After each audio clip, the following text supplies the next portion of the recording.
What's the meaning of clause?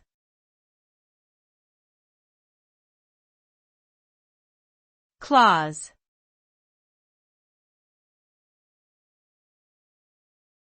Clause.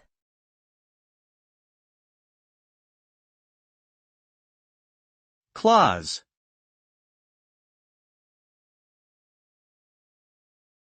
Clause.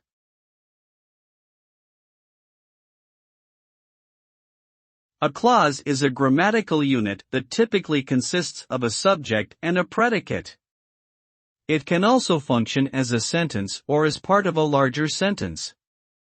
There are two main types of clauses, independent and dependent.